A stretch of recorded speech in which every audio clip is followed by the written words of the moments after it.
Jules Caesar M.Ö. 55-54 yılları arasında İngiltere'ye 2 askeri sefer düzenledi. Ancak sert bir direnişle karşılaştığı için her iki macerada büyük bir başarı getirmedi. Britanya'nın istilası. Klasik dünyada Britanya adası gizemli bir yerdi. Adanın kıyı şeridi M.Ö. 4. yüzyılda Yunan coğrafyacı Piteas tarafından keşfedilmişti. Ancak Romalılar için burası o dönemde bilinen dünyanın sınırıydı. Çeşitli Kelt kabilelerinin yaşadığı Britanya demir çağı kültürüne sahipti ve kalay kaynağı olarak da biliniyordu. Manş Denizi'nin her iki yakasında yaşayan Belga Kabile Konfederasyonu vasıtasıyla İngiliz Keltleri ile kıtadaki muadilleri arasında önemli bir ticaret vardı. Britanya'nın Galya ile yakın ilişkisi Jules Caesar için bir sorun teşkil ediyordu. Kendisi Britanya kabilelerinden Galya savaşları sırasında Roma kuvvetlerine karşı Galyalılara yardım sağladığını yazmıştı. Bunun doğruluğu kesin olmasa da Caesar bu iddiasını M.Ö. 55'te adaya askeri bir sefer başlatmak için bahane olarak da kullandı. Caesar çok hırslı bir adamdı ve Britanya'yı işgal etmek riskli bir girişim olmasına rağmen Roma'daki prestijlerini yükseltecek. 2 Roma lejyonunu ve süvarisini taşımaya yeterli gemisi olan Caesar muhtemelen M.Ö. 23 Ağustos 55'te bugünkü Bologna'dan yola çıktı. Caesar başlangıçta Dover'a çıkartma yapmaya çalıştı. Ancak kendi yazdıklarına göre Roma filosunun gören düşman birliklerini tüm kayalıklarda mevzilendirmişti. Bunun üzerine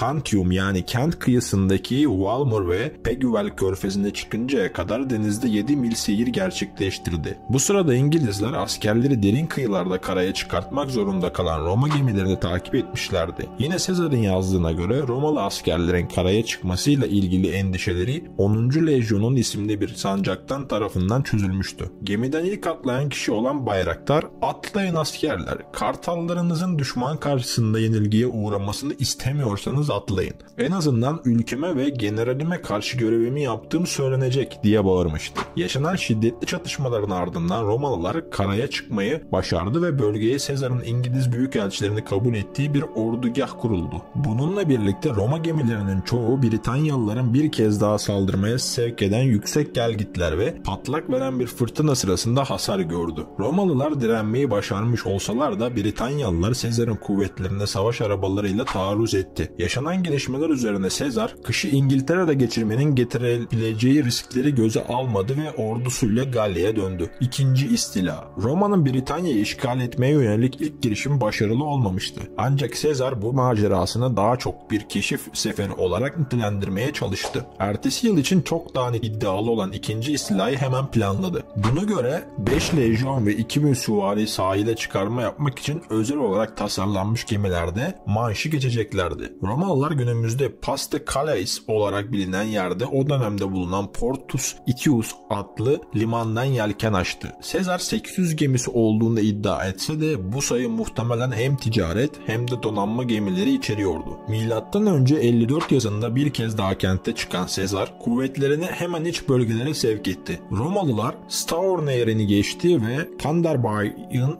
batısında bulunan Big Boar Kalesi'nde Britanyalıların yaptıkları muharebeyi kazandı. Bir önceki yıl olduğu gibi karaya yanaşan Roma gemileri bir fırtınada ağır hasar gördü ve onarım için kıyıya dönmek zorunda kaldı. Ancak bu vesileyle Caesar kentte kaldı ve seferini devam ettirdi. Britanyalılar Catuvellum kabilesinden Cassivellaunus liderliğinde bir konfederasyon kurmuştu. Bu güçler çatışma sırasında Roma ordusunun yüksek rütbeli bir subay olan Laberius Drus'u öldürdü ve gerilla savaşı taktiklerini uygulamaya başladı. Caesar Tamas Nehri'nin kuzeyine yürüdü ve Cassivellus'un topraklarında şiddetli bir yakıp yıkma politikası uyguladı. Ancak Britanyalıların çoğu kez insanları ve hayvanları önceden tahliye etmişlerdi. 5 İngiliz kabilesinin Caesar'a teslim olması muhtemelen Hertfordshire'daki Withamstade'de bulunan Cassivellaus'un kalesinin yerini ortaya çıkardı. Romalılar bu kaleyi kuşattı ve bu hamle Cassivellaus'un başarısız bir oyalama saldırısından sonra ateşkes talep etmesiyle sonuçlandı. Caesar, Cominius adlı Romalı bir arabulucu aracılığıyla Cassivellaus'un ve diğer İngiliz kabile liderlerinden rehinelerle birlikte Roma'ya yıllık haraç vermelerini talep etti. Caesar ve ordusu orada yaşanan huzursuzluğu bastırmak için Galya'ya döndü. Bu nedenle Britanya'da Caesar'ın taleplerini yerine getirilmesini sağlayacak hiçbir Romalı asker kalmadı. Milattan önce 54'te gerçekleştirilen istilasında sonuçları değerlendirmek zordur. Sezar, Güney Britanya'nın önde gelen kabilelerini Roma'ya saygı duymaya zorlamış olsa da sefer fetihle sonuçlanmamıştı. Ayrıca Romalılar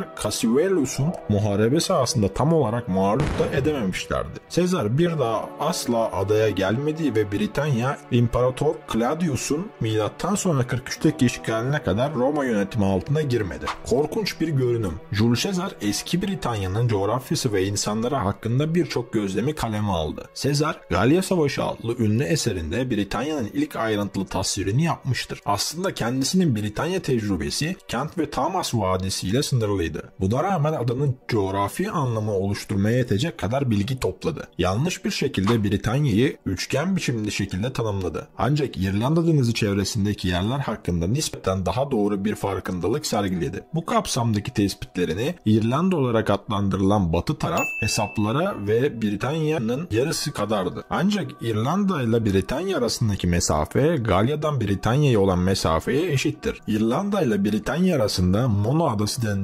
denen bir yer var cümleleriyle ifade etmişti. Caesar Mono demek suretiyle muhtemelen Man Adası'nı atıf yapıyordu. Ancak onun en çarpıcı gözlemleri Britanya'da yaşayan halklara dairdi. Caesar Kent halkının en uygar olduğunu ve bu bölgedeki insanların Galya geleneklerinden pek farklı yaşamadıklarını düşünüyordu. Kendisi daha genel terimlerle Britanyalıların yaşam biçimlerini ve ürkütücü bedensel görünümlerini canlı bir şekilde aktarmıştı. Buna göre iç kesimlerde yaşayanların çoğu tahıl ekmiyor, sütle ve et yiyerek yaşıyor, ayrıca kıyafet olarak hayvan derisi giyiyordu. Tüm Britanyalıların kendilerinin mavimsi bir rengi olan ve bu dönemde dövüşte daha korkunç görünmelerini sağlayan bir ağaçla boyuyordu. Bu insanlar saçlarını uzatıyor, vücutlarının baş ve üst dudaklarının dışındaki her yere tıraş etmiyorlardı. Dünya tarihi serimizin ikinci videosunda da size Britanya istilasından bahsettim dostlarım. Caesar'ın yapmış olduğu savaşlardan bir tanesiydi. Bir sonraki videomuzda da yine Caesar'ın yapmış olduğu savaşlardan devam edeceğiz dostlarım. Sizlere böyle küçük küçük